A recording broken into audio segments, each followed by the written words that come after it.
Here we are. Hi, everyone. This is Richard. Hi, everyone. I'm Kristina. We're going to do a little impromptu presentation of ourselves. And for you who don't know me, I'm Kristina. I'm a business sanctuary within you. I'm a soul igniter and transformation coach, is what I like to say about me.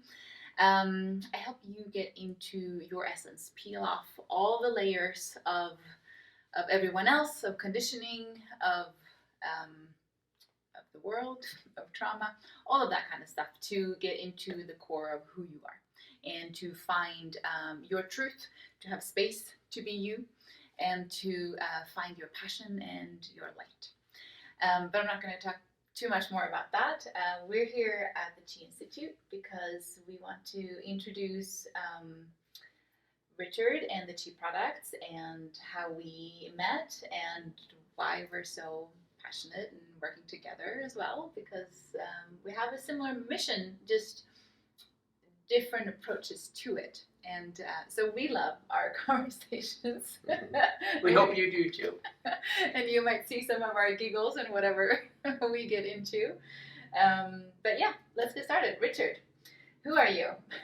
Okay. Start with you. I was a mechanical engineer, and I graduated to.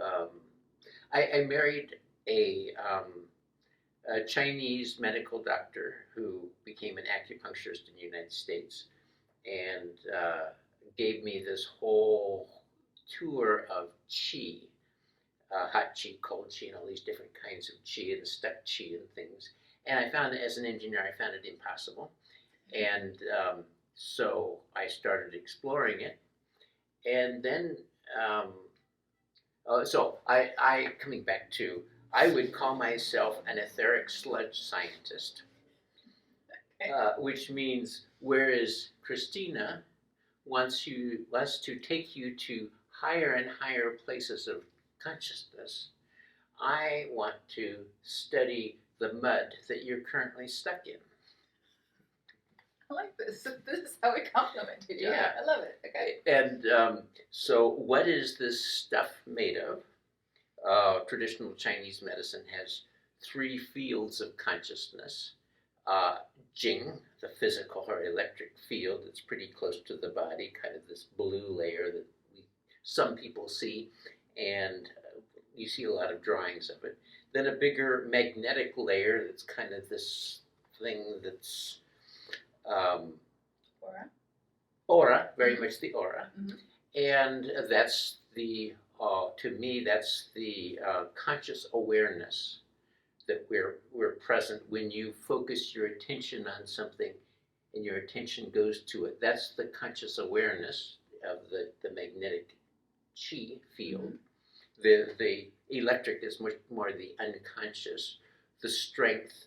You need that unconscious strength to make your hand hard and break bricks and things like that, you know. Like what you do. Not like what I do. No. Okay. Like if I were a good student, I would do. Yes. And then there's the Shen field, which is related to like the endocrine glands and that sort of thing. And it's more of a gravitational field, and where you see the halo around saints and things.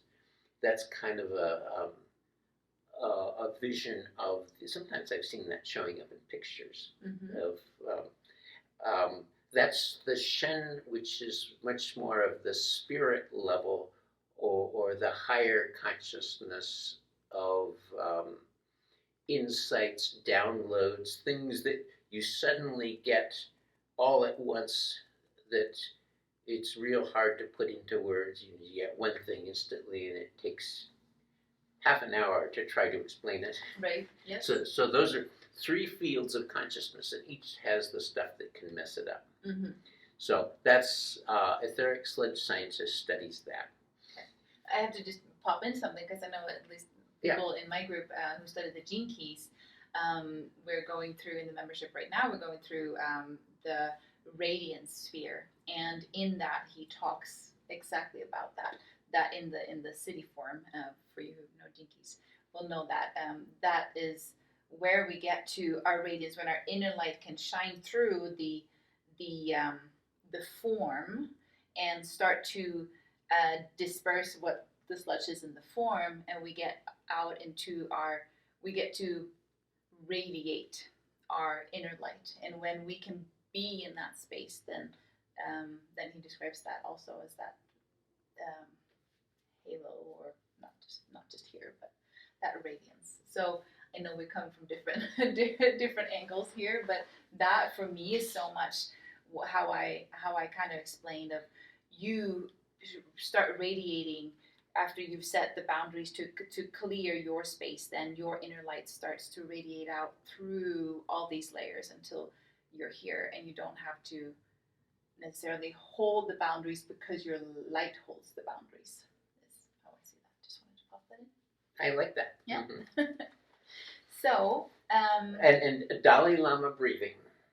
Okay. So what she said, and then a way to think about it is if you imagine the Dalai Lama up there in front of all these people, and the way he orients his presence with an audience is through this column of light, bringing in the inspiration and then radiating out to the audience. And so if anybody in the audience is sending negative stuff, they're grumbly or whatever, they want to send bad thoughts to him or anything, his radiance just dissolves their negativity and like turns the whole audience radiant. Mm-hmm. So Dalai Lama breathing, it. You breathe in through your crown and out through your heart. I love that. That's simple. That. Yes. I had to do that. Okay. In my workshops. Okay. You probably do that. Right. Oh, consciously so. Well, one application of doing that. Uh-huh. Back when I was taking Kirlian pictures of people's hands that measure their the energy around their fingers, we would have groups of people come up from the audience, and one group would sit down and another group behind them, and the group would give them a treatment, just like rub their shoulders or something, and then we'd take their pictures before and after. The people who received got brighter pictures, and most of the people who gave got smaller pictures. So it was like there was a transfer of energy from the giver to the receiver. Mm-hmm. But 1 out of 8 people, approximately, mm-hmm. 12.5%, for people who like percentages, like that, would get brighter while they were giving. Mm. Both people would get brighter, and often they'd get much brighter. Mm-hmm. And I would always ask the person who got brighter, mm-hmm. what are you doing differently? Mm-hmm. How are you doing this? And the general approach was not the Reiki system, or that I trust that I will have more energy when I finish. That doesn't work. Or it might work sometimes, but what I saw is it didn't work. Mm-hmm. They do the Dalai Lama breathing thing. Breathe in through the crown and out through the hands. And in that process, they're taking their in-breath to fill themselves with energy, and the out-breath to relax the other person. Mm. So they're not just focusing on the client. Right. They are spending half of their breath focusing on themselves. Right. And processing that energy within them before they deliver it to the client. Yeah, I like that. I have to try that. Something that I've noticed in my sessions, because I'm holding so much space for people, when I very deliberately just really take a step back from me and just preparing the space, inviting source, just holding that space and just saying, hey, this is for this person's highest good. And the more I take a step back and just trusting that me holding the space is enough, so to speak, where I don't have to give, then what I've experienced is that, for one, I have more energy throughout and after, and two, the people that are in the energy work that we're doing, they tend to go even deeper in their energy transformation. And Gene Keys has helped me with that, by the way, because I understand how I do it. Yeah. But yes, yep, I love that. All right, so let's get to Chi. Okay. It's Chi Institute, I would say. Oh, Yes. Chi Institute. So we've gotten through 30 years, or I've gotten through 30 years. We and the products and all of the our customers who have come with us, for some of them for 30 years. So that's a good we. Developing all these different products, and as we went, they got smaller and smaller. I'm very much into using as little energy as possible. In a prior life, I was an energy conservation engineer, so I really want things to be efficient. Mm-hmm. And the big breakthrough was really when in Beijing, a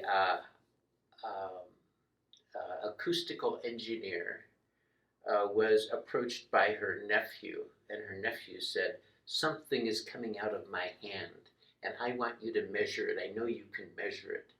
And she was a high-level scientist in a national laboratory, and she just kind of put him off because she figured that would ruin her reputation.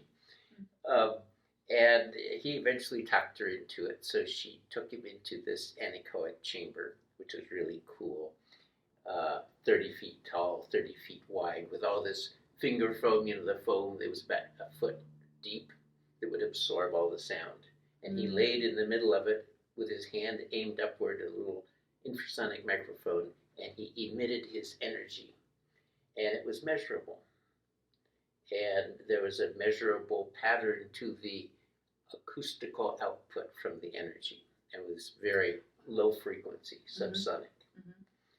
And then she measured 10 people, 10 of these Qigong people, mm-hmm. and she found similar, but not exactly the same, patterns in them. Mm-hmm. And then got the institute, the National Institute of Electroacoustics, a national standards institute, to fund research to build instruments to reproduce it. And they built 10 instruments. And this is one of the 10 instruments that they built. Oh, wow. Okay. And it came with, that's stuck. This is a little hand applicator of the sound. And the engineer said, well, this cost thousands of dollars to build each, and we can't afford them. So she said, after using these in hospitals for testing, and she filed a patent, mm-hmm. which was the first patent application ever filed in the People's Republic of China. Oh. They opened the patent office in 1985, and she slept out overnight like an American to be first in line when she went in to file mm-hmm. her patent. Mm-hmm. So that's a little bit of, and they got great results in hospitals for a variety of things. I was just asked for what things did they try, or okay, just a couple examples. Yes,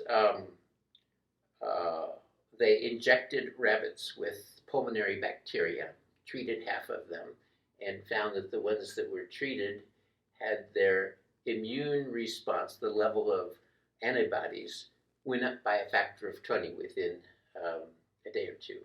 Mm. So much faster immune response. Mm-hmm. That was a cool response. Mm-hmm. They tried it on uterine bleeding from use of the IUD device and found that it would pretty much stop the bleeding, very useful.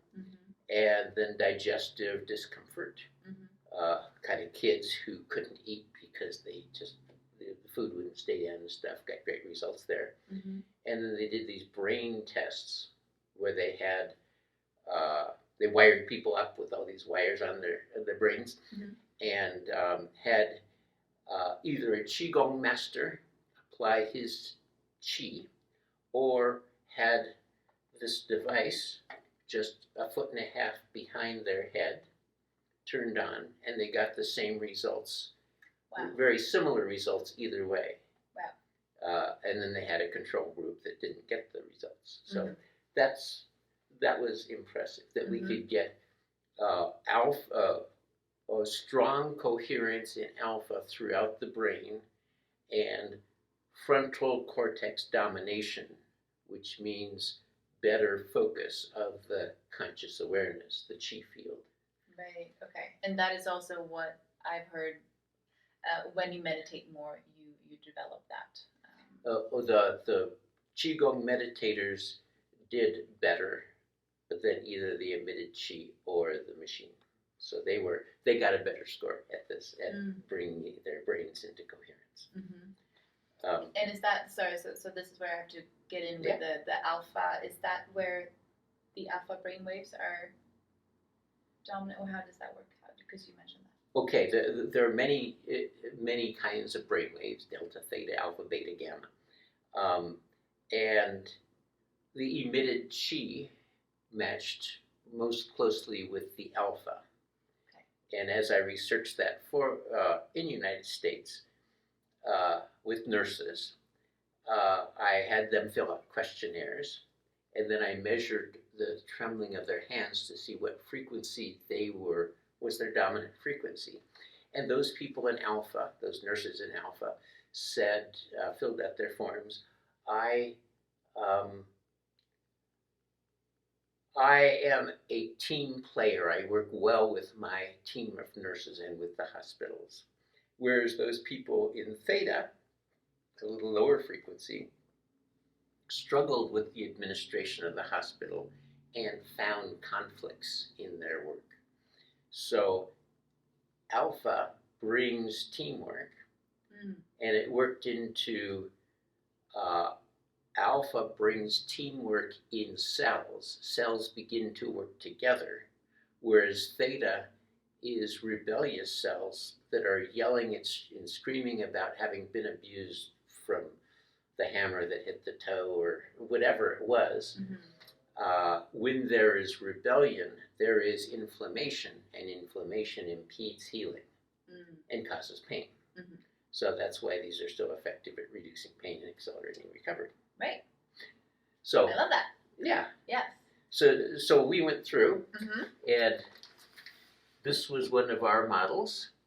Actually built. So we can see it. Oh, all right. Let me just double check. Yeah. See. Yep. It's all good. Yep. So this was built by the electroacoustics engineer in that laboratory at a time when they had a break the iron rice bowl principle, where all of the government facilities were supposed to be making money.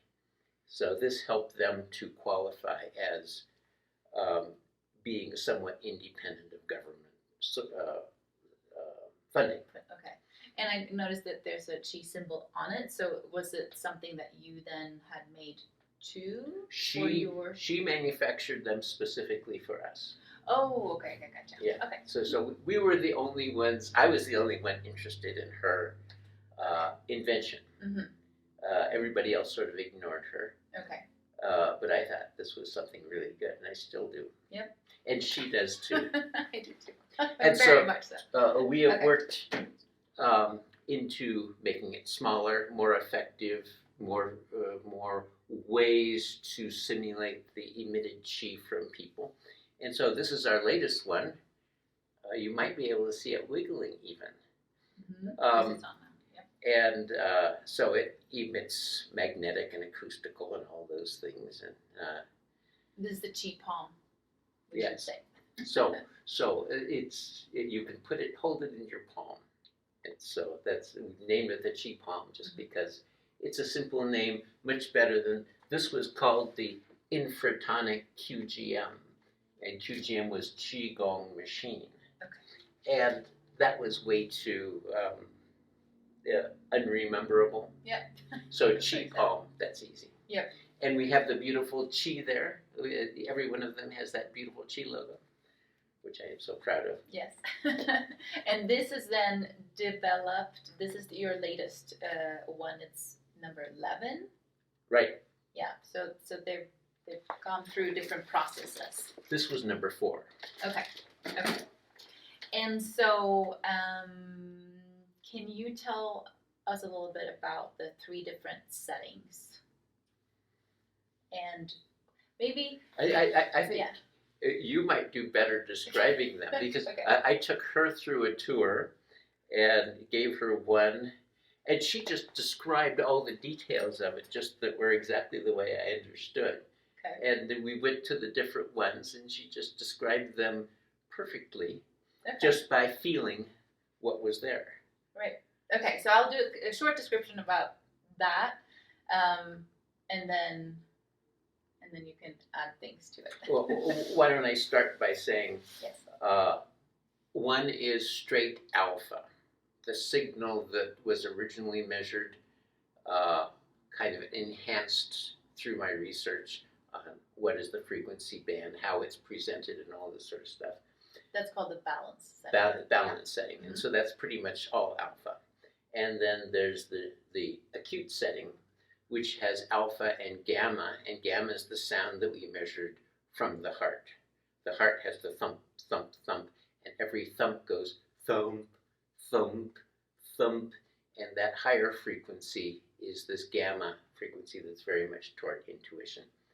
And then the deep calm is, I don't know if you can, let me turn this up all the way and put it on the deep calm. Now you see that it's sort of very slowly moving. That's down in the 2 hertz range. So that's very much in the unconscious range. Which is delta as well. Delta, right. So alpha and delta combined. So your turn. Okay. I'm just giving you the background of my analytical perspective of it. Yeah. So I would say it was very interesting. Also, I want to add some magic here. So the first time we met at the farmers market and started talking. I was doing readings at the farmers market here in Reno, and we started talking and kept talking and kept talking. We can talk for days without even barely a break. But eventually, the universe thought that it would be a good idea to do some more than just talking at the farmers market. So it was going to rain at the farmers market. I did not look up the weather. Richard had seen that I just have a little umbrella, so he said, hey, in a couple of days, if you're doing the market, it's going to rain, and I happen to have a canopy. And I was like, oh, that's great, because I needed it. So the day before, I went on a morning walk, and then I was going to come over here to the Tea Institute and just have a tour and see the products. I had tried the Chi Sun and I had that at home for a few weeks at that point, but that only. So as I finished my morning walk up in the hills here where I love to walk, I come back to the parking lot, and the car next to me has the license plate. You who know me knows that license plates talk to me. So it has the license plate Chi, just plain that, parked right next to me, and I'm like, yep, that's where I'm going. And I turned out, and I got to the first stoplight, and because I'm from Sweden, it had, I forget the exact now, but it was saying in Swedish, well, first there was an R for Richard, and then it said in Swedish, go there. Or it was R and then sol, that's what it was, sun in Swedish, and then R, because I had this Chi sun, right? So R, sol, and go there, but all in Swedish, all in one license plate. I'm like, yes, I'm on my way. I'm here. So that's how I got introduced to the Chi Palm, and he just gave it to me and said, just feel this, not saying a single thing, just turning it on. That's fun. Yeah, yes. And so the first reaction was the balance setting, so just the alpha, and I just felt this first just big boom boom. I didn't have a clue what this was about at all, and it was just something that just kind of like adjusted something, and then I just sat with it for a minute or so, and I started feeling I went kind of deep into. I got pulled into some kind of childhood memory that I couldn't quite remember at the time, but I got pulled into that. And so I will say, as I go through these settings, what happened that day was that I got to experience a couple minutes of each setting, and it all initiated something in me, and I'll get to what it did. But then after that, within the course of 2, 3, 4 maybe weeks, I decided to explore these settings deeper. And as I did, each one of them was what a continuation of what had started that day. Mm. And so with the balance, what then happened a few weeks later, I'll do a little bit shorter because I have another video about the details of it. But essentially, what happened when I started feeling into that, and then I had some friends over, and we started balancing. If we say the feminine and masculine side within me, if we use those words, we can yin and yang too. But the being and the doing, and also how that had showed up in my relationships with me and men, and as we went into this, and I had a good friend of mine help me because she was intuiting certain things as well. So it kind of helped me on that way. And then I just started feeling, oh, I got back into that this initiated that time with my sister being around, or I was about 7 years old, and my sister was a part of that, what I kind of processed at that time. And so there was something from that time that had got me to being more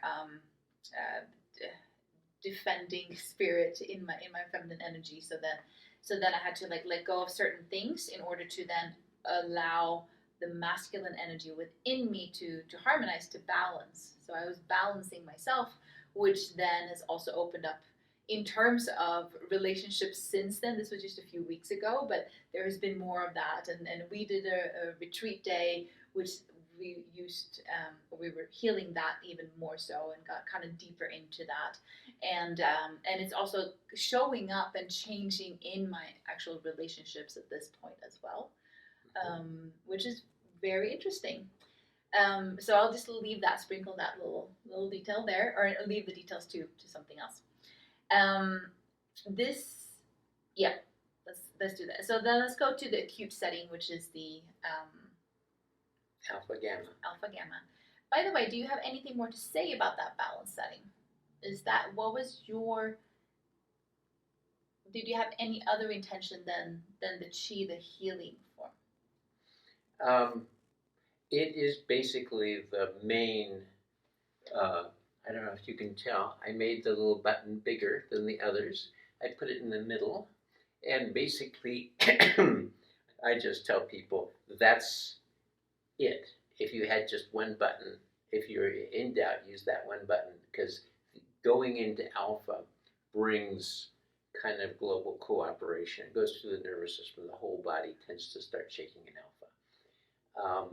So that's the principal thing about alpha. For all of the relaxation, accelerated recovery type, enhanced immune response, digestive survival. Yeah. Yes, we're in Reno, and there's a lot of Mexican food here. So we say, if you ate a bad burrito, that's the expression. I did not know that. Okay. Yes. Yeah. So it's also that balancing of the nervous system. That's kind of how I felt that happening within me too. Right. Balancing of everything. Bring everything into teamwork and cooperation. And also, if you have a little kid who wants a timeout, if you sit him in the corner with this unbalance, 3 minutes, he's fine. He settles down quickly.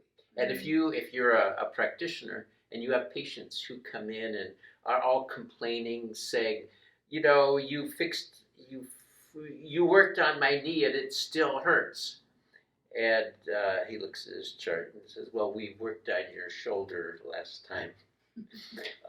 You just have that person lay down, set this on top of them, on their back, or on their front, whichever way they lay down, and go away and come back in 5 minutes. And then they will be part of your team. You will all be working together toward solutions rather than them in that theta mode of fighting against. It's a fascinating thing to see. That's interesting. Yeah. Yes. Yep. So there are little additional values of alpha. Yep. Okay, perfect. So let's go to the acute, which is the gamma. And so what happened, the first time I tried it, we were sitting here, and I felt like just this calling that just told me to go deeper, go deeper. I'm like really trying to consciously just go really deeper into the subconscious, into the unknown, beyond time and space, I would say. And I was just called to go deeper and deeper. And then I heard, see your light. Because essentially, to me, that's what that is. When we get past the human part of us, or however then that's the inner light. And this was really calling me so deep to go in there. And as I heard that intuitively, see your light, I started feeling a resistance within me. I'm like, okay, I'm feeling the resistance. And usually, because I work with energy so much and have done for so long, almost 2 decades, I can't even believe that, but very much more so the last 4 years. I usually, when I get a prompt like that, I'm able to most often open that energy to go deeper or to adjust that if I just get the prompt. This time I wasn't. So I was just feeling the resistance, and I'm like, wow, I can feel this resistance within me. I'm just going to be with it. I wasn't able to open it. I sat with it for a little bit longer, and I felt this light beam kind of break through my heart. So it's like it finally released some kind of resistance, at least, to break through my heart. And I just felt, to me, it was a very light, the best word I can use is to an angelic experience, because I just felt the light come from then behind me, almost like angel wings, if you want to use that word, or just like a light protection around me. Not necessarily like super protective that way, but just like, wow, this is really just beautiful energy here. So that's as far as I came. I still felt the resistance within me. And then the time. Let me pop a little bit in yes, there. I love that. Another feature of the signals, the changes I made in the signals, one of them was in how unpredictable they could be. This is chaos therapy, and they were somewhat unpredictable in the original models, in the one that the engineer did, originally designed. But then as we went, I found all these different ways to make them more chaotic within limits and unpredictable, including unpredictable in phase angle. So just changing in all different ways. It feels like just an irregular signal, but it's extremely unpredictable, and the body cannot follow it. So the body tries to follow it and can't hold its patterns together. So the holding patterns sort of dissolve, and that's what you were describing there, where it sort of kind of crumbled through. It takes a while of defenses, protections, and then it just sort of falls away. So anyway, I add the chaos therapy as an important part of those signals. Yes, I love that. Thank you. And then next time I tried it a few weeks later, I deliberately sat down with it to try it. I had it on for a while, if I remember right. Had it on first without sitting down with it, and then I sat down to meditate, and I got to experience myself separate from myself. So I saw myself meditating in the couch. I also saw the way I do healing with people when I help people open energy or clear energy from themselves. And some of you have experienced the way I do healing. So I saw myself doing healing on myself, and I got to experience how it was from the position of receiving the healing in the way that I do.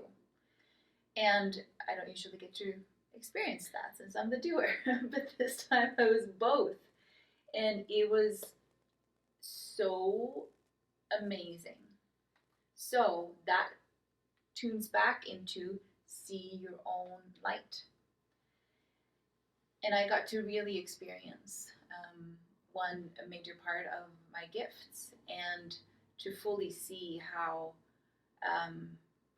beautiful and how amazing. And I just lay there just receiving, and I just felt this just opening of energy, and just so much grace coming in with that, and so much beautiful healing. I was just crying receiving it.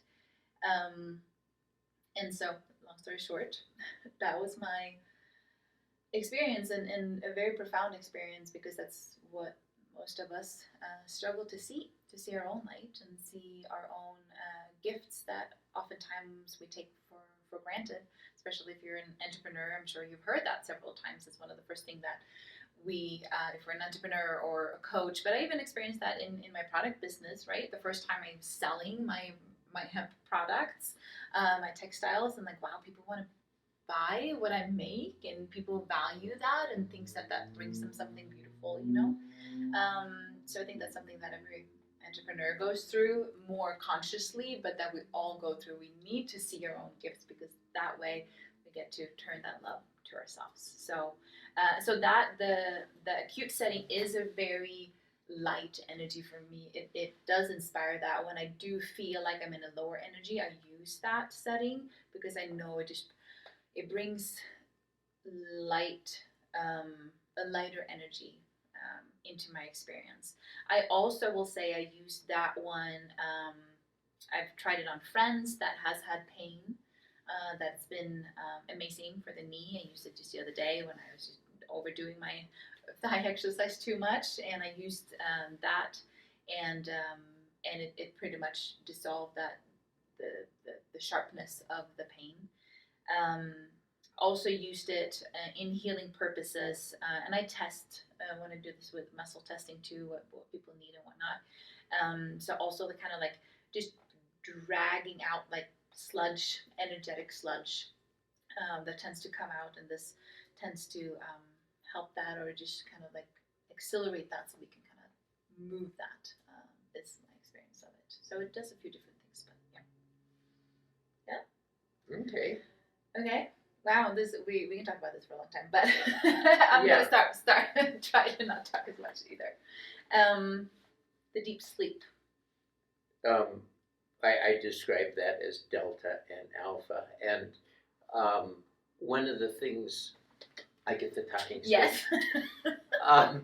Yeah. Yes. My mind just went. Oh, gotcha. Okay. Centering the energy. Yes. Okay. When to get into the deep unconscious, the buried PTSD type reactive programming. I watched that and watched all the different approaches to that, and it's very difficult to get into that through psychotherapy, because very much it's talking, and that's in the conscious awareness level. But this electrical level, this very deep Jing or physical consciousness level, it's very difficult to get in there. And so the delta frequency is very much attuned to this very deep consciousness. And so by making it primarily the delta, it awakens that deep consciousness, but then putting some alpha on top of it. So the deep calm setting has both the delta and the alpha. It also awakens the conscious awareness, the chi field. And so we have people able to perceive the unconscious content much more clearly. So that's the intent behind it. Right. Yep. So deep healing, deep. We can call it inner child healing as well, but deep reprogramming of the nervous system maybe too. I saw one study. The guy who did Wonder Woman. Okay. I don't watch things. A movie, comic books, Wonder Woman. This was a psychologist who also did the disc theory, DISC, on consciousness. He studied the body and determined from his perspective that emotions, unconscious reactions, are stored in the nerves that operate the muscles, the afferent nerves, the nerves that go out and control the muscles, which means those nerves contain the programming, and it's not coming from the brain, it's coming from these nerves that contain the reactive programming. Right. So that's very interesting. Yes. And from my perspective, it seems like it's the tissue that contains it.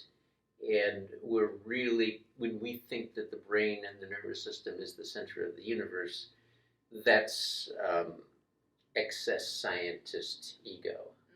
It's really all the levels blended together that are our consciousness, like you talked about, all the different levels. And to put it just in the nervous system is kind of missing it. But anyway, that would be one guy's, a psychologist's interpretation. We would very much like to cut people open and look. Yeah. I love that because that just brings the depth and my understanding too to like how we change our behavior.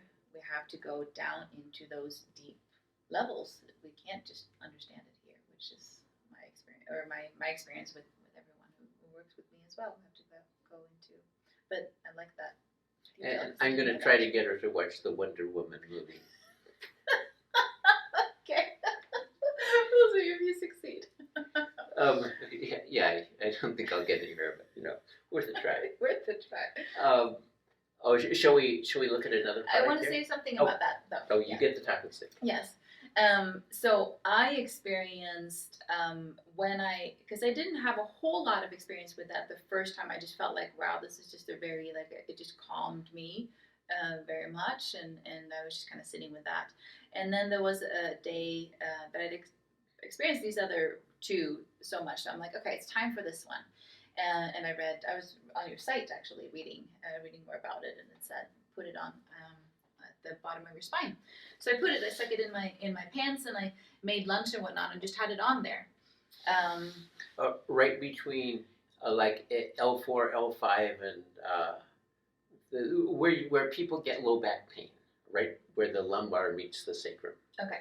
That's the low back point that we recommend. Okay, perfect. So I was just kind of having it on there and doing my thing, and then I realized after a while, and I think I took it off. I might have had it on there for 20 minutes or so, and then after that, I'm like, it's pulling something out because I didn't have any pain or anything there to start with, but an hour after, I felt this discomfort. So I was like, oh, okay, it's gotten to a deeper level, and however I look at healing, when something, whether that's emotional or mental or in your body, when it's ready to be healed, it makes itself heard. So I was like, wow, it went in and dug up something that I wasn't even aware of, but that was obviously meant to be released somehow. So I was with this discomfort, and I was working and had a session and whatnot in the afternoon. And then I was like, okay, then in the evening I had time to sit with it and meditate with it and whatnot. And I did, and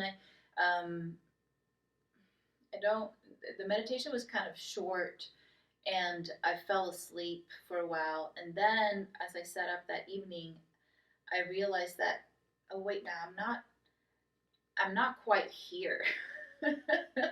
I think I had an episode earlier in that afternoon too, and I was driving somewhere, and I'm like, oh right, I had to just focus on driving too. So I was like, oh, I'm actually getting into this altered state. And then it just kept going, and I went to bed that night, and I woke up in the morning, and I was like, wow, I am really in an altered state. And the way I describe that is that that's the state that I'm in when I do meditate beyond the mind. It's not being in the mind and not being in emotions either. Everything is very peaceful and quiet, and there's no longing to distract or to look at the phone or to like have any kind of input. And there was no longing for an output either, because I'm someone who's very creative, and if I like still myself, a lot of times it's creativity that comes out of that. But that wasn't the case either. It was just very quiet. And so that morning, the day after, I was texting Richard as I got up. I'm like, hey, something is going on. I'm experiencing this, intentionally experience this setting.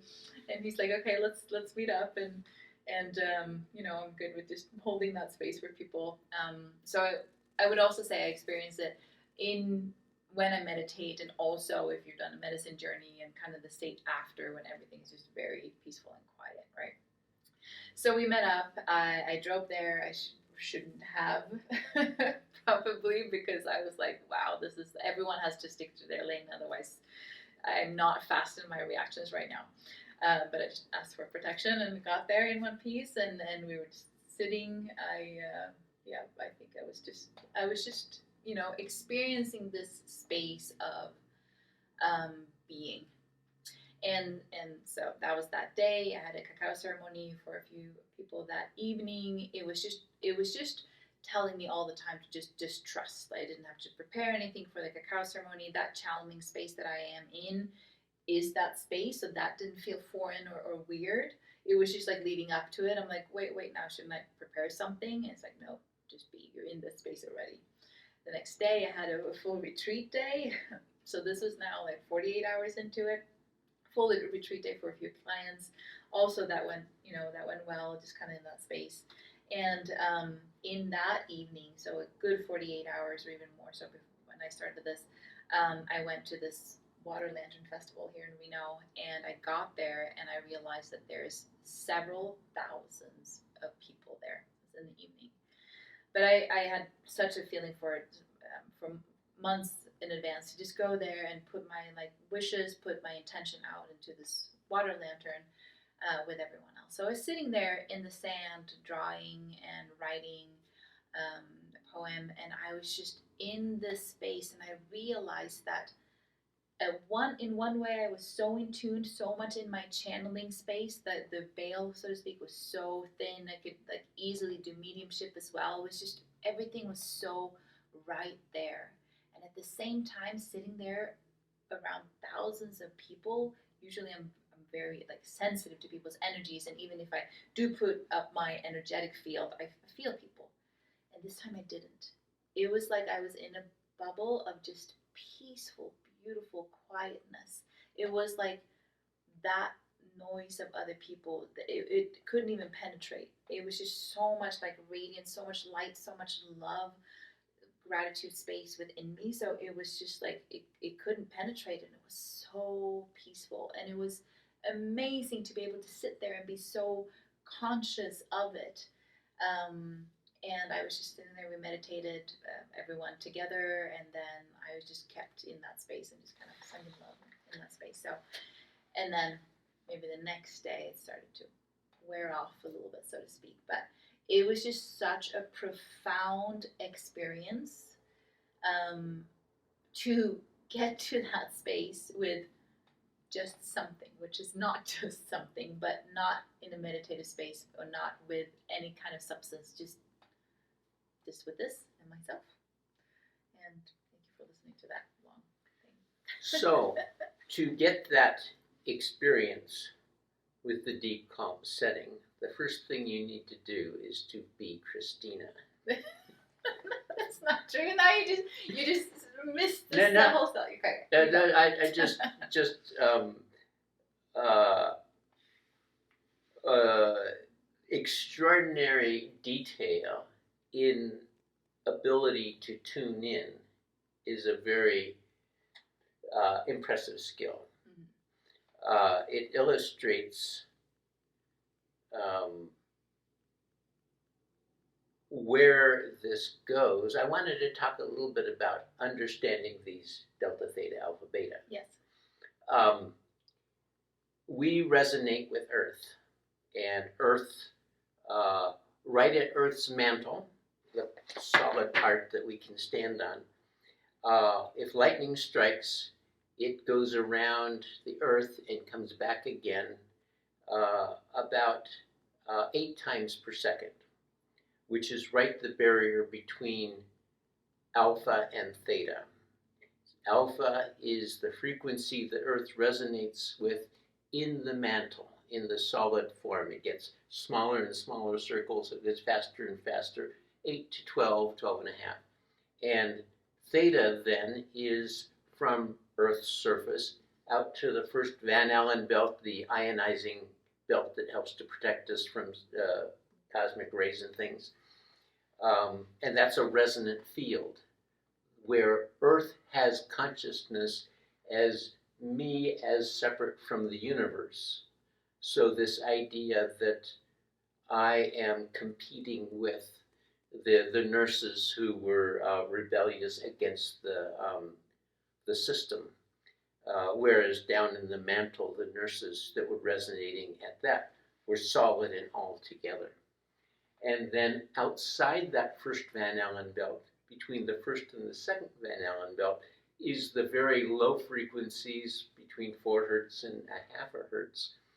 Very, very low frequencies, which is that consciousness that she was describing of just presence, the stillness of out there, the stillness of outer space, sort of. And is that delta? That's delta. And then on the other side, the gamma that she likes so much, which is part of the acute setting, that's, you go into the earth, and from the tests of people who were, I found that their bodies were trembling in this gamma. They described in their meditations that they would put their feet on a crystal core that's deep inside the earth, and then they resonate at 25 hertz. And that was an amazing, they had several people tell me that. So there is some structure inside the earth that is this higher consciousness form of earth that we tune into with our intuitive, higher intuitive states.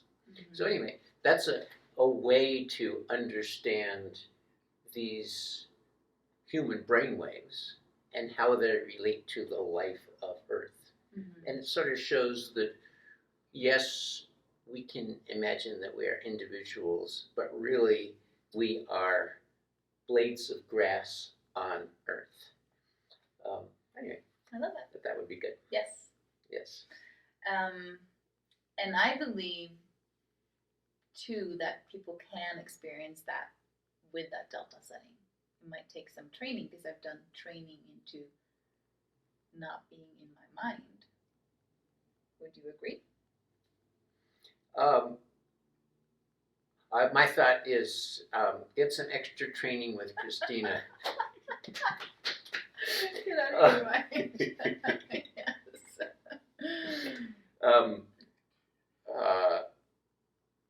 I agree. And in fact, everybody will go into this. How conscious they are of their consciousness states is the important question here. Right. And this is where, in order to get people there, we created foundational truth cards, which are these, the idea is we can have affirmations about, I want a pink Cadillac, or pink, red Cadillac, forget the pink Cadillacs. No, I forget. the foundational truth cards are what the cells of our body need as their original program.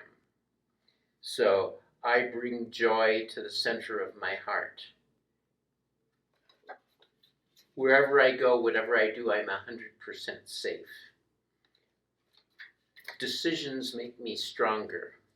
All of these sorts of things are suggestions to the cells to replace, decisions make me stronger might replace, I'm always wrong, I always make mistakes. I'm shameful if I ever fail. Decisions make me stronger is a flavor of something that carries the cells into self-reliance, and we need every cell in our body to be self-reliant. So anyway, all these foundational truth cards were designed to help people be in touch with their cellular consciousness more. Mm-hmm. So anyway. And I might add with that, because I do astrology too, and then some of you know that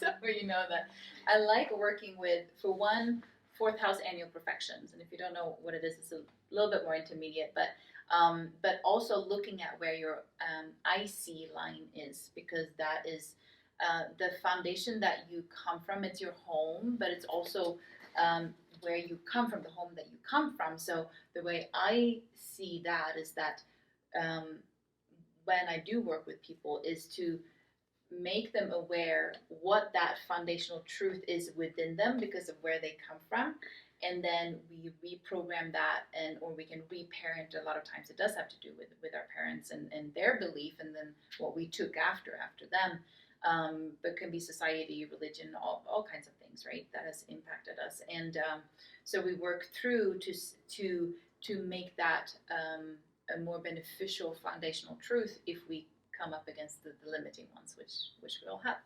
So let me suggest there that we have adopted the term reactive lie. There are reactive lies, which society has taught us generally, and foundational truths, the original programming of the cells. So the process you're talking about is identifying the reactive lies and substituting a more suitable foundational truth. Shame is a reactive lie that is taught to us by society to make us more controllable. Confidence, self-reliance, these are pathways from shame to courage and power.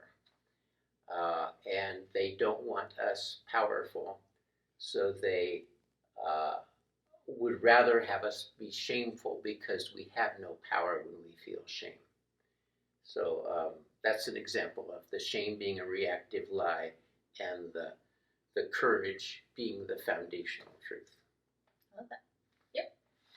All right, I'll give that. And then do you want to, Chi Sun? I'm just going to go double check the camera, just so everything is working as it should. Yes. The camera. Yes. All right. Perfect. Okay, now I would like to take a little substitute to the Chi stone. Comes with a little square direction package. The Chi stone started out when I was taking doctors and therapists over to China. We'd buy tickets and have them all on the same plane, flying from Los Angeles over to China. And to do Qigong courses, right? To study Qigong science and to do Qigong, medical Qigong training. Okay. Thank you, that's a detail. And so these people who wanted to come with us were generally these very sensitive people who could feel energies and were naturally open. And airplanes are hard on them because the airplane has high velocity ether blowing through the airplane from front to back. It has very low magnetic fields, high ionization fields up there. We're in the ozone layer at that level or just below it. And it's a difficult a difficult travel for people who are highly sensitive. So I went around, the first flight I saw that there were a lot of people sick over the next few days, missed the first parts of the thing. It was the science part, and they probably weren't interested anyway.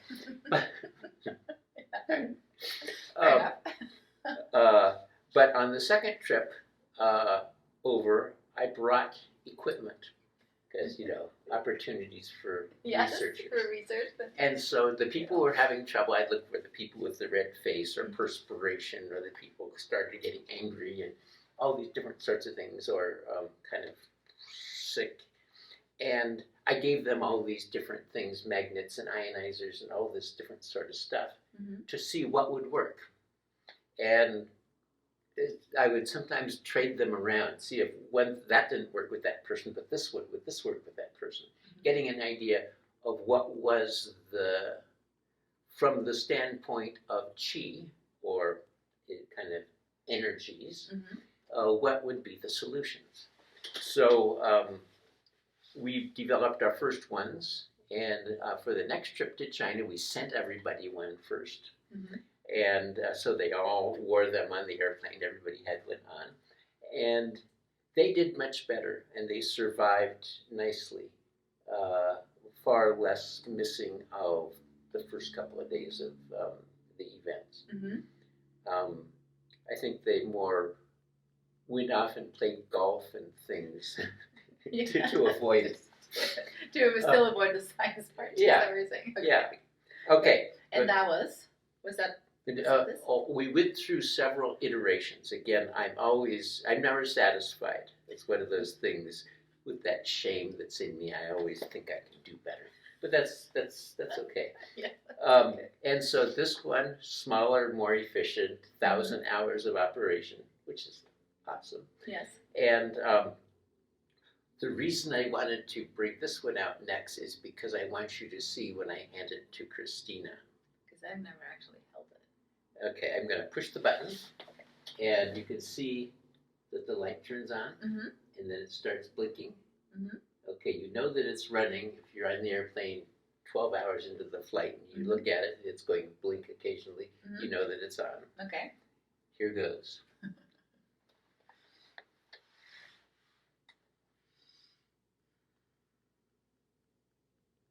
This is unrehearsed. I have no idea what's going to happen. And he loves it, as you can tell.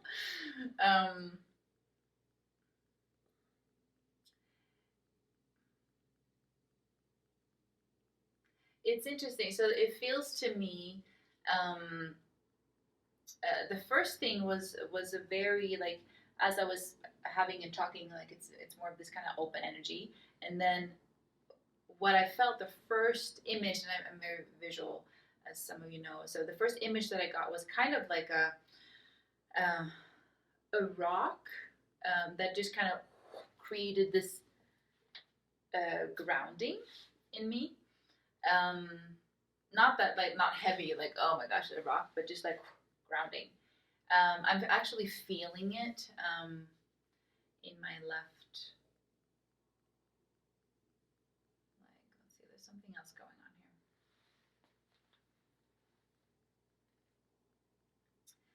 I can sense, it's very interesting. It almost like it feels right underneath the skin. It feels like a little bit of a busyness, but it's not stressful busyness. It feels like things are kind of being put to order. It's like visualizing this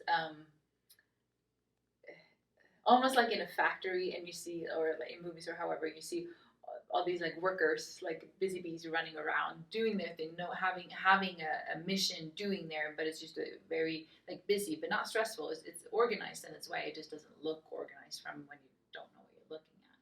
That's how it feels, kind of. I feel it in like the skin layer, or just a little bit deeper. Now I got a little tap over here and a grounding. Yeah, I feel very much in my own space.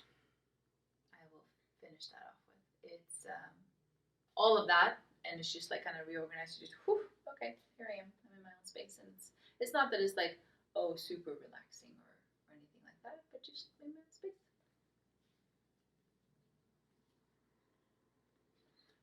I'll give you an A on that. Was that your intention? To give you an A? No. Okay. The only thing she got wrong, she called it feeling like a rock, and the expression is that she's stone. Oh. Okay. And my intention, first off, to supplement the electric and magnetic fields of the body, we have a electric charge jumping across a strong magnetic field, sort of creating a plasma field that fills the body more with electromagnetic vitality.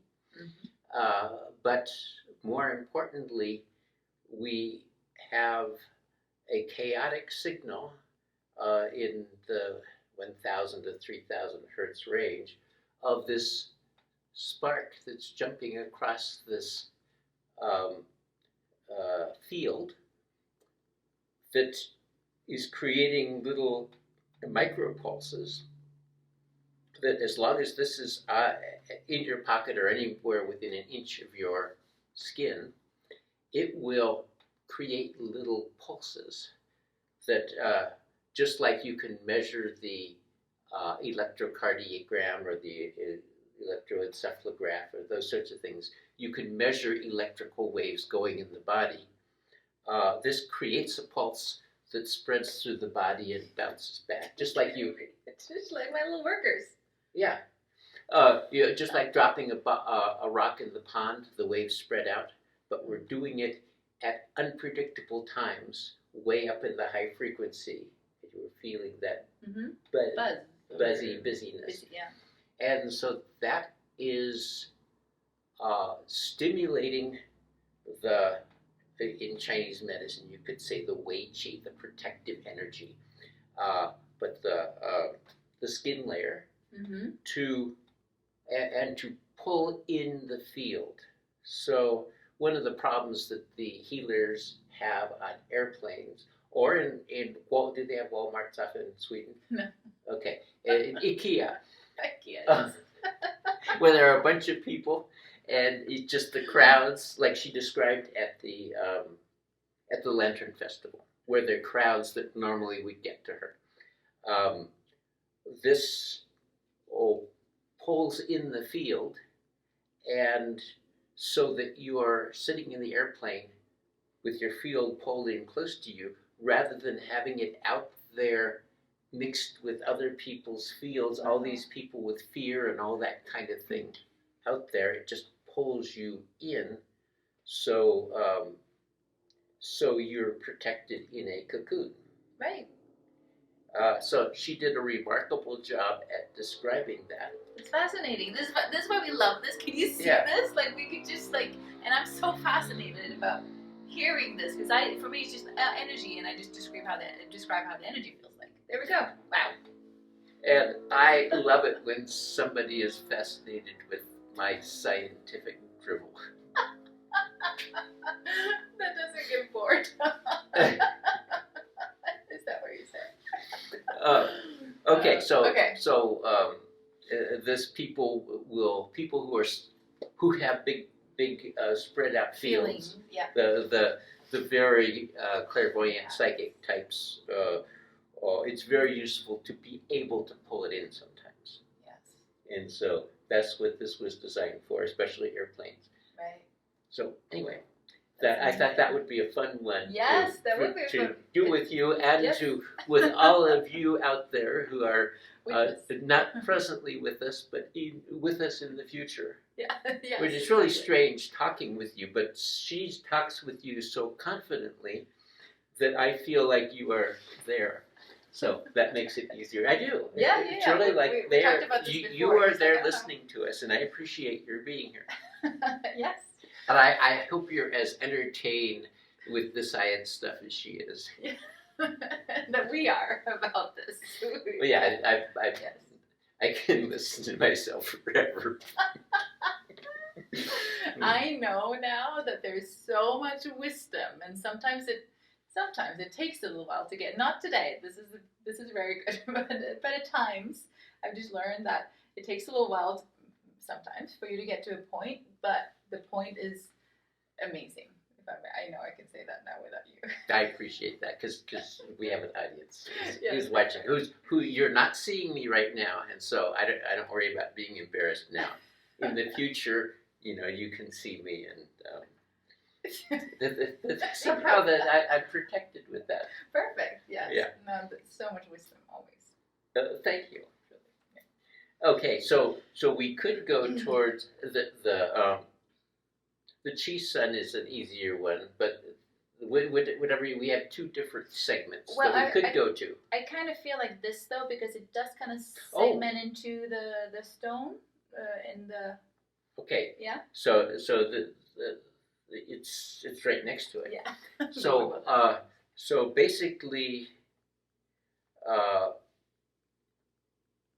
I discovered with my little Prius. I got one of the early Priuses back in I don't remember when they first came out in California. And after driving it for a decade or so, I developed a pain in my right hip. And then one day I went on a long drive. Somebody else was driving, and I was sitting on the right side, and I got the same pain on my left hip. And that made me wonder what is in there in the car. Is there something in the car? And I discovered that on the other side of the metal body of the car were these wires that ran from the engine and the electric generator back to the batteries. And it's constantly charging and discharging the batteries. And it was direct current. It wasn't alternating current. So it wasn't this frequency. It's not like being exposed to Wi-Fi or 60 hertz where you got this single frequency that's going to cause problems. And I puzzled about that for a long time. And back in China, there was this very interesting demonstration by this Qigong master who was fairly short and about as wide as he was short. He could do one finger push-ups. He was quite proud of himself, but he's very talented. And he did this wonderful thing of asking us for coins. A 1 yuan coin is aluminum. So he would take this coin and hold it and put the energy or the intention in it to collect all of our bad chi. And then he'd put it in our hand and have our hand closed. And it would get hotter and hotter and hotter and start to steam until it got so hot that we would let go of it and a red spot in the hand. What? It was absolutely a marvelous demonstration of magic. Yeah, yes. I mean, what could it be? But that's the kind of data point that sticks in my mind. I'm forever wondering, what is the science behind that? How is it possible that it generates heat in my hand? Is it really draining my bad chi? And if it's draining my bad chi to, basically there was aluminum oxide, and so it was oxidizing the aluminum using the water or the moisture in my hand. So somehow it was some kind of energy that could oxidize aluminum. And that worked into what was happening to me in the Prius with my getting something that was creating inflammation in my body, which would be called bad chi. Mm-hmm.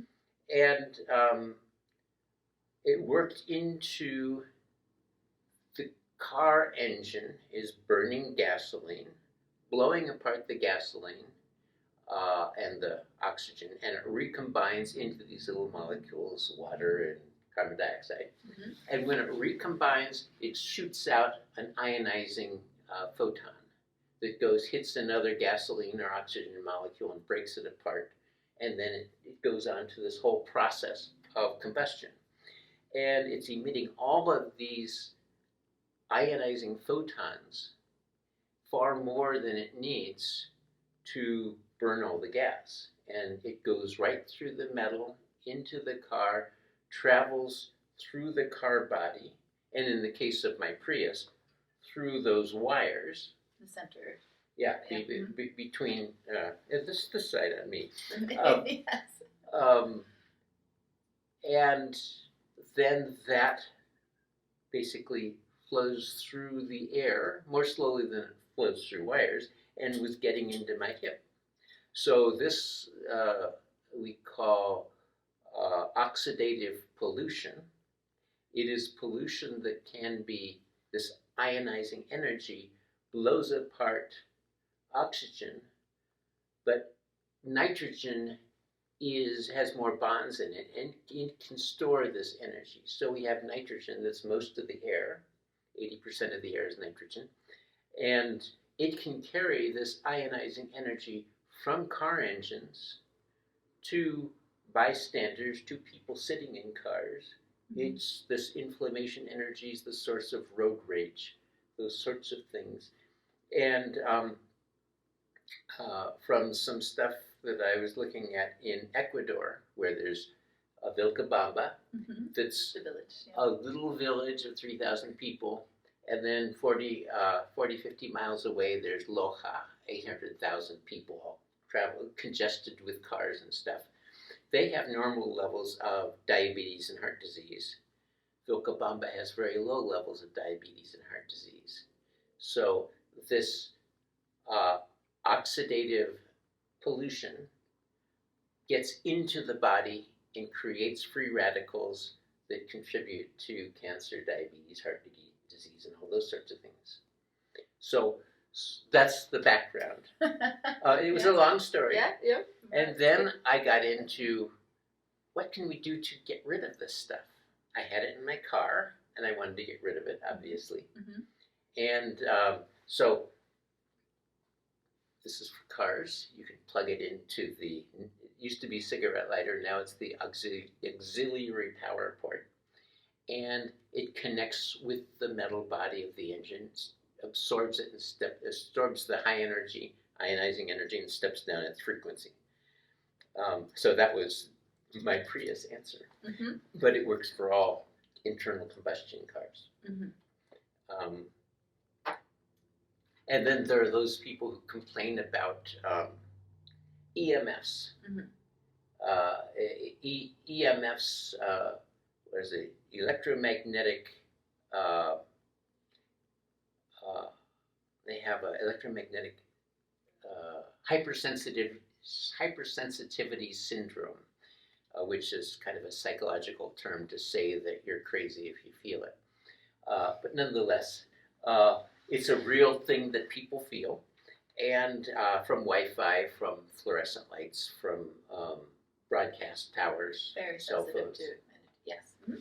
And so we built another one that you can plug in next to your computer or wherever you spend a lot of time, and it absorbs it out of the electrical power lines. Because again, electrical wires are our primary conduit, their primary way that it flows, much mm-hmm. better than in air. The nitrogen carries it, but wires carry it much better. So your house, with all of its wiring, acts like a big antenna and carries it to wall plugs and different sorts of things. So anyway, then we got into how can we actually pull it out of a person's energy field. And so this is the Chi Shield, and we went through several iterations of this. This is the latest one. And the idea is the jade. It has it's a mineral that has lots of iron in it. It resonates with the blood and Earth's, or the person's heart field. the magnetism of the person's heart field. So this big field that's surrounding the person resonates with the jade, and the oxidative pollution that gets into the field resonates with the jade. Then we have the bronze wire that can absorb that and step it down in frequency. And we have another organic material inside that takes that, steps it down a little further. And we have the gold on nickel, which is another that steps that down the very high level stuff. So this is a, what do we call it, a transformer. Instead of transforming voltages, this transforms the frequency of the electromagnetic energy that's in molecules, not photons that are flying through the air, but photons that are temporarily stored in molecules, like in nitrogen or traveling along copper wires. So, in the field, they get into your magnetic field, and this can take them and step them down. Right. And my experience with that is that it relaxes me in an energy when I'm out and about, and because I talk so much about energetic boundaries and not taking on other people's energies or all these things, right? That just creates noise in so many ways. And so what I experience with this is that it just creates a little bit more of a peaceful space. So I can also, it's a more relaxing space to be, even if I'm out and about, I would say. So there's another way that oxidative pollution interferes with human consciousness. It gets into the field, and many of you watching, or we're going to be watching, who are watching right now from your perspective, this is relativity physics somehow, I don't know. Time is relative. You have felt a buzz in your body, like a high energy, kind of uncomfortable electrical tension in your body. And if you focus your attention on a Wi-Fi, you could probably feel a little more. And if you focus your attention on grounding with earth, you'll feel it drain out of you. You feel the peace. You put your feet on the grass or in running water, and you feel this peace as this oxidative pollution runs out of your body. I know I was going to get to a point. Yeah, what was that? that I feel it more. I feel more still. Oh, okay. So this buzz gets in, and yes, it gets into your nervous system and creates that buzz that you can feel. But it also gets into this Shen space. There's the electrical Jing space. There's the magnetic Qi space, and there's this Shen space of higher consciousness, higher downloads and things. It gets into that and kind of makes it into a gelatin. It makes it thick so that intuitions come in more slowly. It cuts us off from higher awareness in a way. And so or not cuts us off, but limits us. It puts a fog in between. A fog, and leaves us stuck in our nervous system. And our nervous system is not as brilliant as the heart or this higher intuitive space. So that's where I was trying to get to. Yep. Thank you for getting me back on track. Yep. All right, let's do the last one, the Qi Sun. Okay, that was pretty good. We made it through 4 whole products there. That's amazing. We did it. Are you still with us? I'm wondering, or maybe someone's taking a break. No, you haven't come and you haven't gotten with us yet. Yeah, that's right. Now you have to experience this. That's why we have, a little right, it depends on when you're listening to this, but we do have a workshop in place in Reno, and we're going to do deep dives with these fields in late November and December, so 3 Tuesday evenings. And so this is where we're going to go deep dive, so you get to feel and experience this, and we're going to guide you through that kind of experience and see how all of this works for you. So it's a way for you to to kind of clarify a few things, I would say, around where you're at and how what you need to release or enhance or whatever that is. We're very excited about that. Anyways, I just realized that Kristina tricked me. She said, "Oh, let's just make a little video. Let's just turn on the camera and see what happens." And we are doing the whole presentation. Yes. It just as we had intended. Yes. All just sort of with automatic flow. So I like being tricked into this sort of thing. Yeah. Okay. Yeah. Okay. So the Chi-San. This is each of these has dealt with a different level of energies in the body, but also a different level of consciousness. Mm-hmm. Or in the case of the Chi palm, several levels of consciousness, because it has buttons. Yep, exactly. I'm just going to check so the camera's still going. Okay. Yes, it is. Do you want to? Okay. Does it run forever? Do you have to stop it and turn it on again? We don't know because I can't see the battery level, but hopefully, okay, it will be all good. Yeah. Okay. Let's go. And if you're at, never mind. Okay. Okay. So the Chi-Sun started out as a project where Karen, who used to work with us, came to visit me from Oregon and said, "Richard, where I currently work, people sometimes walk in who've been vaccinated and they have this buzz going on in them, and it makes me uncomfortable. Can you develop something that's going to get rid of that buzz?" And I love challenges, and this seemed like a very esoteric or inscrutable challenge. Mm-hmm.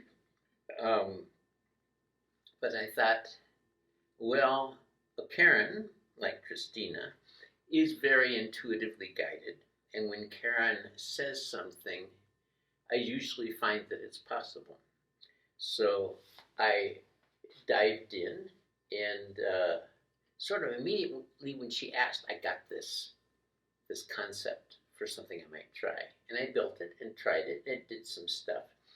And then it didn't quite do what I wanted, and another concept popped in. So I built that one and tried that. And I went through 4 or 5 iterations of different things, developed something very much like the Chi-Sun, but then something was missing.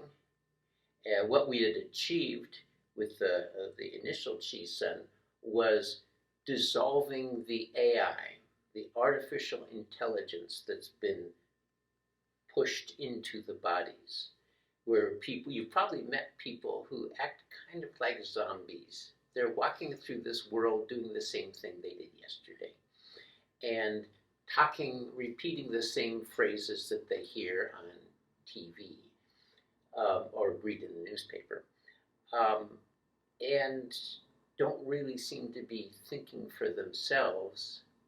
They seem to be replaying the artificial intelligence.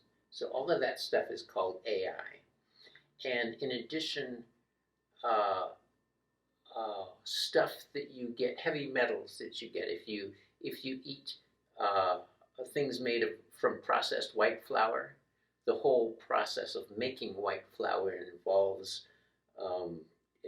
bleaching and bromide, and gets heavy metals involved, and it's a whole lot of stuff that goes into creating white flour.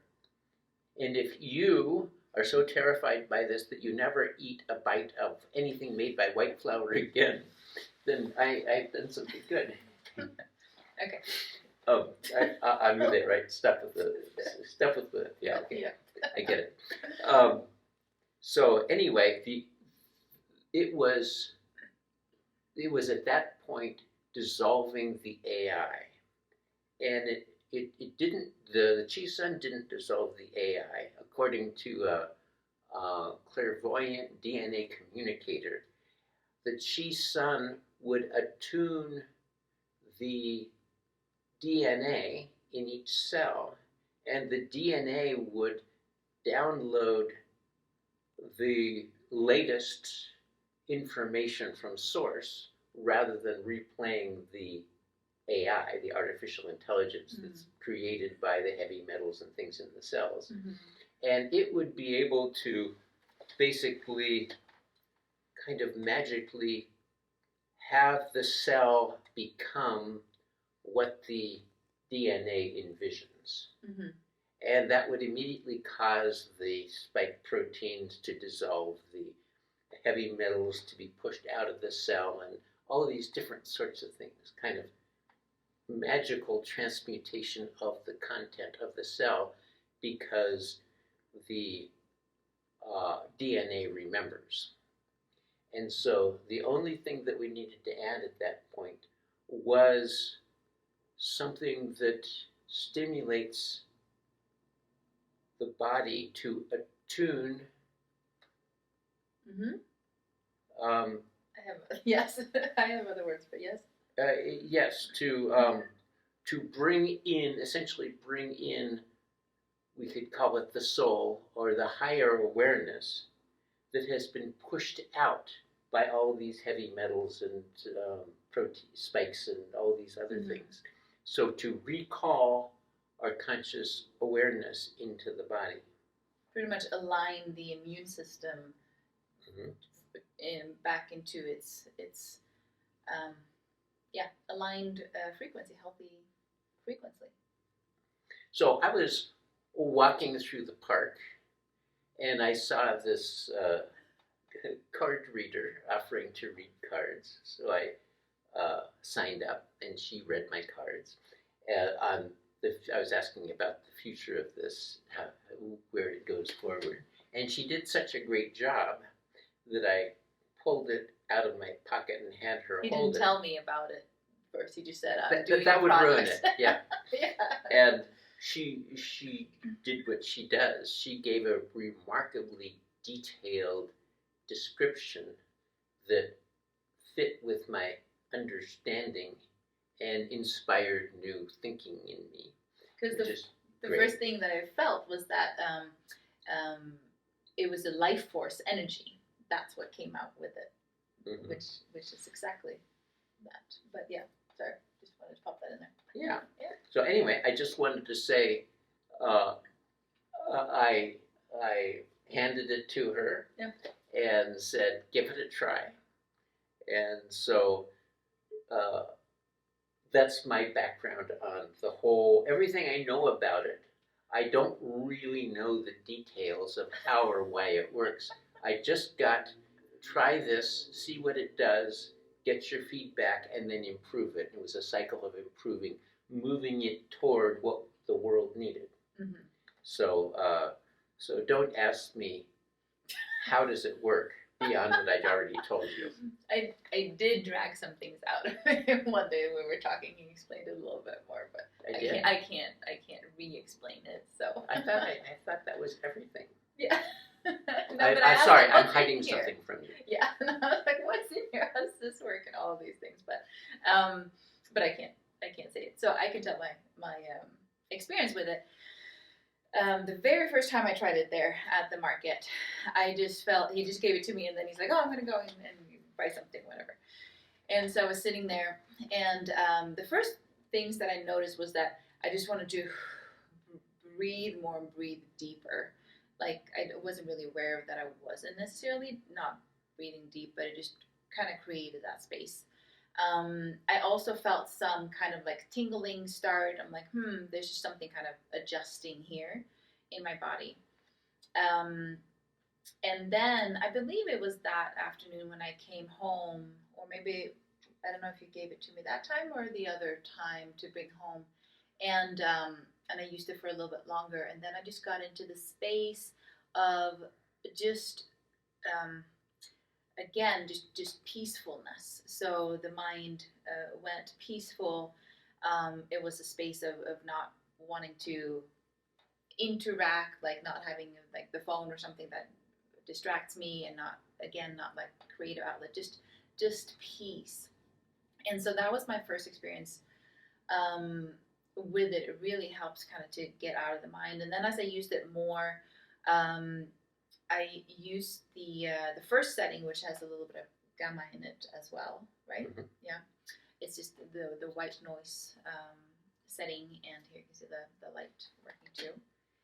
And so I don't think that's. I don't think I'm gonna pick up on it. I bet we do. Yeah. Let's see. Okay, we'll see. Did you hear it? And I was using that for a while. I went through. I just ended up in my mind, and usually I end up in my mind more in the morning than any time else. It's just like I go whatever I do when I am asleep. I just kind of lose my groundedness, is how I feel like. Lose my connection to my center and to soul, to grounding in myself. So when I wake up, that's usually when my mind goes and takes over. So I have to, usually I meditate myself out of that space, because it's not a space that I think it's beneficial to be in. But I did have a while where I went through that more intensely because of things happening in my life. And so I would use the setting and just kind of like grab it and go to sleep again if I could. But what it would bring was just like it's kind of a relaxation. It felt very soothing. So I know this is not on a physical level I felt it, but very much so on a mental level. I have also felt, I went through a time with that, and then I started using more. Now I've been using for a while the second setting, which is the bird sounds, and that is a bit of a lighter energy, not a lighter energy, but it does something different. It lightens my mood, it lightens my energy. Again, it centers me into me, so I don't have to be in my mind about things. And then when we're not in our mind, we can come up with creative solutions to things. We center into source, and also just easier to move on in that energy. So I feel like it brings me a lighter energy, I would say. And sometimes I use it when I meditate, and sometimes I just, especially in the morning, I tend to use it more in the morning. Even if I just drive my dog to school or something like that, I'm just kind of using it for a while to harmonize my energy, I would describe it as, and really getting out of your mind or getting out of the busyness of the mind. Those are my experiences with it. I have a little story to tell. Okay. Back a long time ago, many long times ago, Okay. there were these two people, Adam and Eve. This is going. If you heard this before, you might just click it off now. Where is this even going? And they were living in the Garden of Eden. And there was the tree of life, right? That was their thing. And then there was this tree of knowledge. And they ate the apple of the tree of knowledge. And suddenly they had shame. AI, artificial intelligence. Shame was imposed upon them. They had judgments. Judgment is a really big thing. We are constantly judging, and these are all functions of the analytical mind. So the busyness of the analytical mind is the biblical fall. The fall of man is rather than doing the Kristina thing of just knowing stuff. Admittedly, you think too, but we'll forgive you. But this getting into thinking all the time is really just thinking about the past and the future and not living in the present. And that's artificial intelligence. The news and all these things are constantly filling us with fears about the future and shame about our inadequacy. Just by living, you are burning fossil fuels and you're destroying the earth, not to make you feel guilty or anything. But that's a good example of how they shame us. Mm-hmm. And it's artificial intelligence. And so it all started back with the tree of knowledge. Knowledge is an illness. So when you seek to acquire knowledge, you are seeking to make yourself a busy brain and detach yourself from higher consciousness. And from the knowledge in here. Yes. I hope you liked my story. I don't know where that came from, but yes. No, it's not, that relates to mm-hmm. the Chi Sun is dissolving the AI mm-hmm. and leaving us less inclined to do the thinking, and that's what you discovered. Right. Yeah. So that was my tie-in. Yeah. Okay. Okay. I don't know why I have to explain I don't know how your brain goes sometimes, but yes, I do understand it. Okay, and what questions do you have for us? That would be really great to know. If you have any questions, put it up. I'm sure we'll put it in places where you can comment. You can always email, but comment and we'll get back to you. And we'll see what other things that we will be doing. So far, we're doing more locally in Reno with the workshops. I'm going to also offer sessions here at the Chi Institute so that you can experience this and experience me and doing it all kind of together that way. We have more things planned. We have a lot of things planned. I mean, oh my goodness. This is so much fun, but I think that's what we're gonna retreats and all sorts of amazing things. But that's kind of what we wanted to tell you. Thank you for being with us. You can always find the products at chi.us. If you use my affiliate code Sanctuary W, like in Sanctuary Within, Sanctuary W10, you get 10% discount and free shipping in the US at least. And yeah, I think that's it for today. I think we're So I would just using my future telling abilities to look into the future mm-hmm. to see what questions you're asking now in the future. Mm-hmm. And I've got nothing. So this means to me that we have answered all of your questions. That's quite a feat. Yeah. That's amazing. Yeah. Thank you for being with us. I am going to do one of these cards just to Good. get the way that I do cards. If it's something that that's more effective than my system. Okay. I am abundance.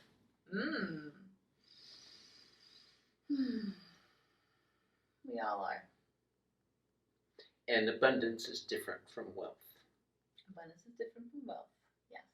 And wealth is what the analytical mind goes after. Mm-hmm. Abundance happens when we just relax. Yes. This is also abundance. Look at that. Okay, I'll do one more in case. In case you had a different question that I didn't catch. Or are you doing 3? I know. Too many. But they do want to come out when they do that one. Okay. I trust others. It's interesting we talked about that just before. I'm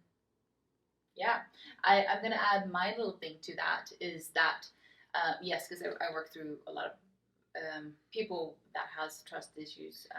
But I also want to say my view of this is when you come home to yourself and know yourself so well, you can trust you to be able to discern other people and who to trust and who not to trust.